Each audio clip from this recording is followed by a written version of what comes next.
Hierarchy. Ito ay isang South Korean television series na nakatakdang ipalabas ngayong June 2024. Hierarchy ay isang teen romance na makikita sa Jushin High School na ipinagmamalaki sa pagbibigay ng pinakamahusay na serbisyo sa edukasyon sa South Korea. Ang paaralan ay itinatag ng Jushin Group na isang nangungunang conglomerate sa South Korea. Sa prestihiyosong pribadong high school na ito, isang kapanapanabik na kwento ng pag-ibig, pagkakaibigan, paghihigante at pakikiramay ang naganap nang may isang masikretong estudyante ang lumipat sa paaralan. Dahil sa kanya nagsimulang masira ang konkretong mundo ng Jushin High School.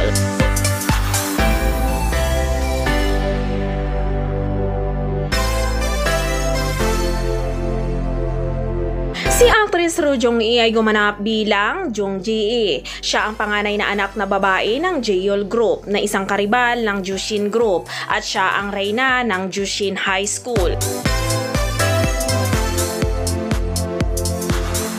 Si actor Lee Chamin naman ay gumanap bilang Kang Ha.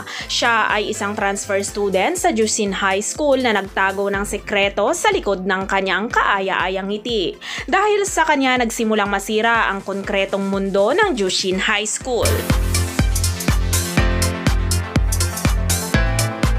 Si actor Kim Ji-won naman ay gumanap bilang Kim Ri-an. Siya ang #1 high school student at ang successor ng Jushin Group. Habang si actress Ji Yi-won ay gumanap naman bilang Yoon Hera. Siya ang bunsong anak na babae ng International Yoon na isang nangungunang Korean trading company. Samantala, si actor Lee Won-jung ay gumanap bilang Lee Woo-jin. Siya ang pangalawang anak na lalaki ng isang pamilyang politisyan sa loob ng maraming henerasyon.